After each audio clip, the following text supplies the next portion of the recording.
Genesis chapter 28. Jacob sent to Laban. Then Isaac called Jacob and blessed him and charged him, "You shall not marry one of the Canaanite women. Arise, go to Padan Aram, to the house of Bethel, your mother's father, and take his wife from there, one of the daughters of Laban, your mother's brother.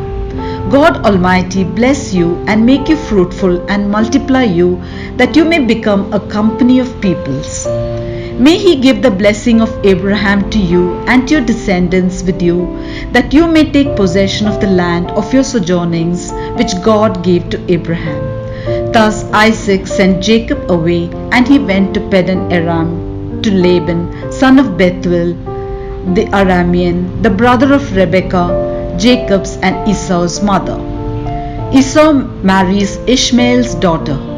Now Esau saw that Isaac had blessed Jacob and sent him away to Padan Aram to take a wife from there, and that as he blessed him he charged him, "You shall not marry one of the Canaanite women," and that Jacob had obeyed his father and his mother and gone to Padan Aram.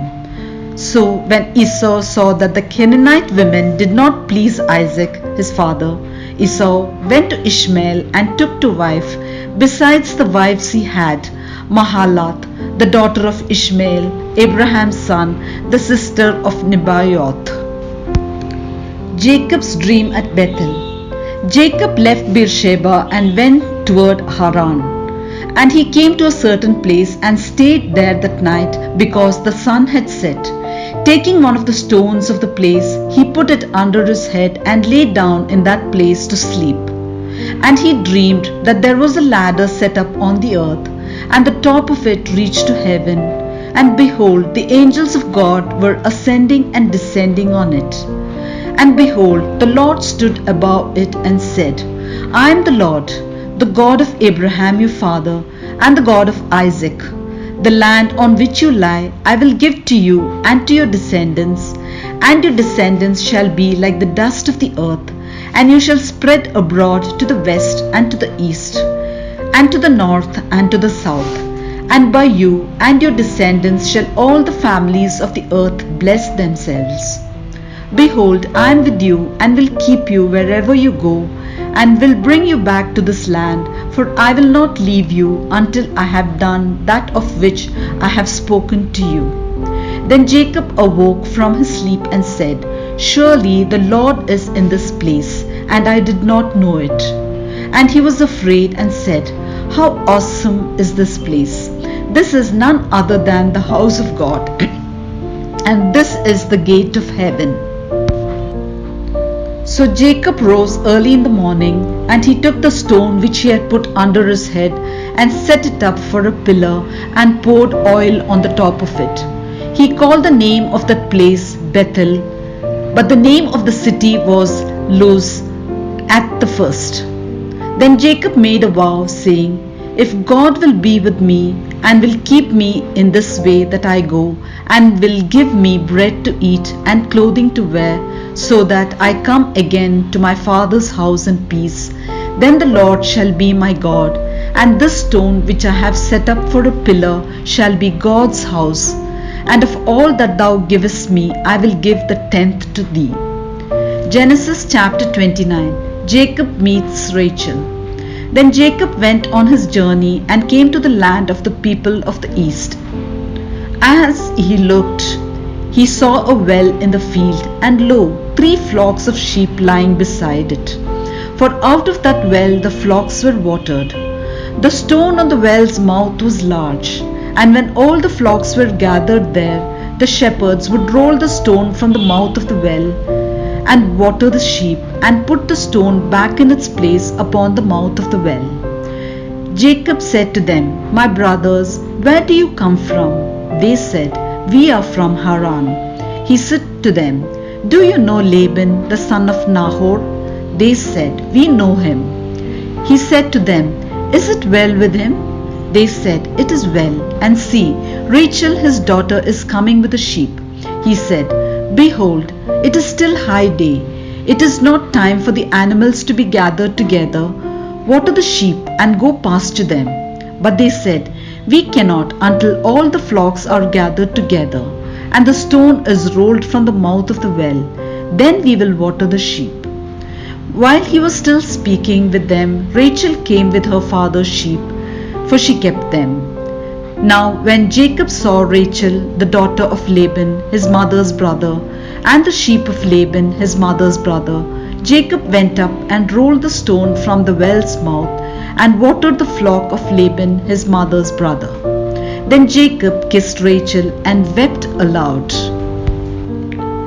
And Jacob told Rachel that he was her father's kinsman and that he was Rebekah's son, and she ran and told her father. When Laban heard the tidings of Jacob, his sister's son, he ran to meet him and embraced him and kissed him and brought him to his house. Jacob told Laban all these things, and Laban said to him, "Surely you are my bone and my flesh." And he stayed with him a month. Jacob marries Laban's daughters. Then Laban said to Jacob, "Because you are my kinsman, should you therefore serve me for nothing? Tell me, what shall your wages be?" Now Laban had 2 daughters. The name of the older was Leah, and the name of the younger was Rachel. Leah's eyes were weak, but Rachel was beautiful and lovely.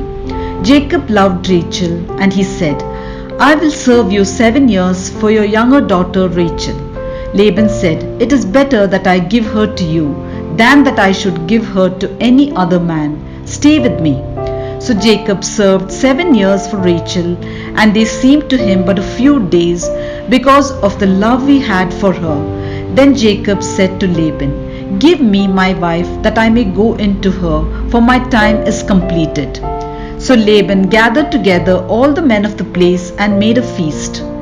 But in the evening he took daughter Leah and brought her to Jacob, and he went in to her. Laban gave his maid Zilpah to his daughter Leah to be her maid.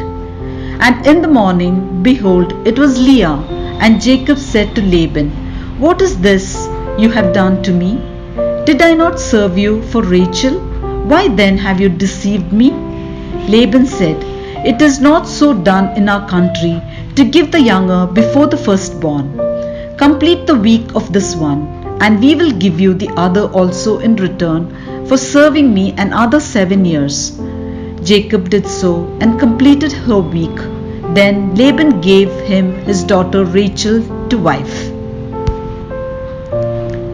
Laban gave his maid Bilhah to his daughter Rachel to be her maid.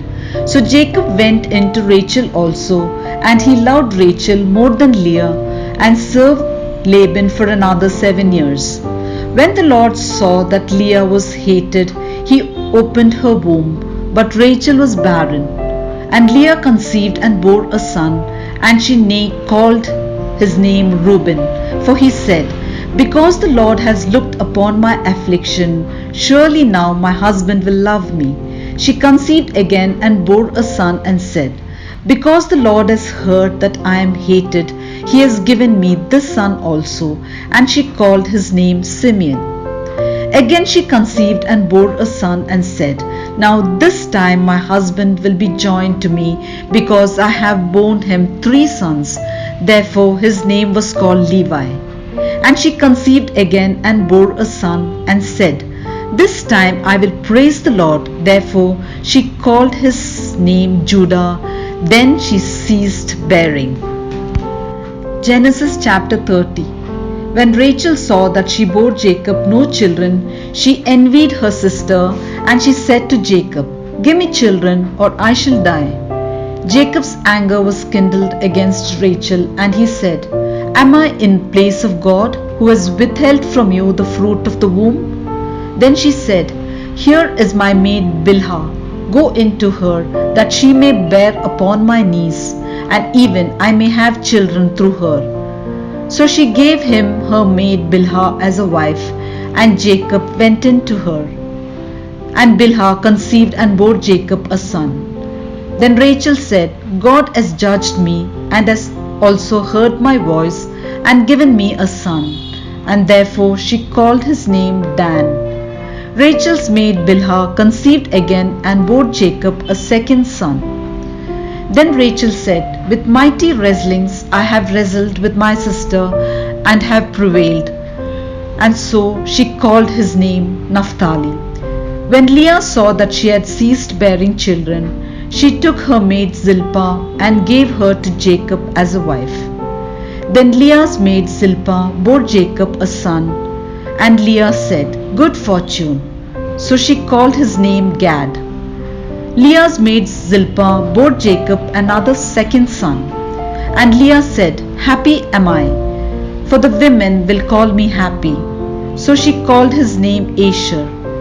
In the days of wheat harvest, Reuben went and found mandrakes in the field, and brought them to his mother Leah. Then Rachel said to Leah, "Give me, I pray, some of your son's mandrakes." But she said to her, "Is it a small matter that you have taken away my husband? Would you take away my son's mandrakes also?" Rachel said, "Then he may lie with you tonight for your son's mandrakes." When Jacob came from the field in the evening, Leah went out to meet him and said, "You must come in to me, for I have hired you with my son's mandrakes." So he lay with her that night, and God hearkened to Leah, and she conceived and bore Jacob a fifth son. Leah said, "God has given me my hire, because I gave my maid to my husband," and she called his name Issachar. And Leah conceived again and bore Jacob a sixth son. Then Leah said, "God has endowed me with a good dowry. Now my husband will honor me, because I have borne him 6 sons." So she called his name Zebulun. Afterwards she bore a daughter and called her name Dinah.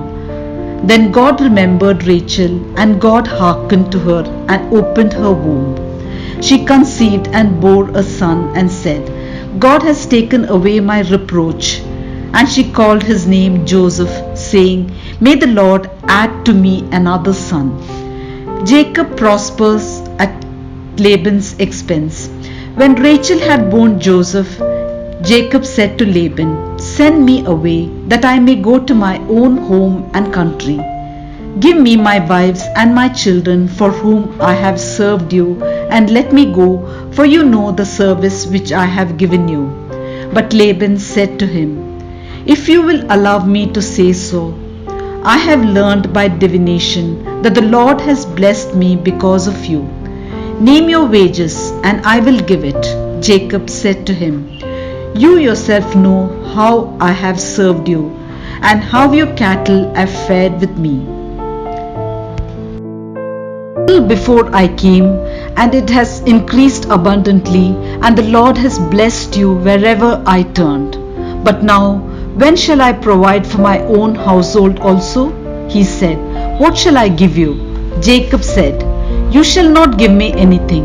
If you will do this for me, I will again feed your flock and keep it. Let me pass through all your flock today, removing from it every speckled and spotted sheep, and every black lamb, and the spotted and the speckled among the goats, and such shall be my wages. So my honesty will answer for me later, when you come to look into my wages with you. Every one that is not speckled and spotted among the goats, and the black among the lambs, if found with me, shall be counted stolen." Laban said, "Good, let it be as you have said." But that day Laban removed the he-goats that were striped and spotted, and all the she-goats that were speckled and spotted, every one that had white on it, and every lamb that was black, and put them in charge of his sons. And he set a distance of 3 days' journey between himself and Jacob fed the rest of Laban's flock. Then Jacob took fresh rods of poplar and almond and plane, and peeled white streaks in them, exposing the white of the rods. He set the rods which he had peeled in front of the flocks in the runnels, that is, the watering troughs, where the flock came to drink. And since they bred when they came to drink, the flocks bred in front of the rods, and so the flocks brought forth striped, speckled, and spotted.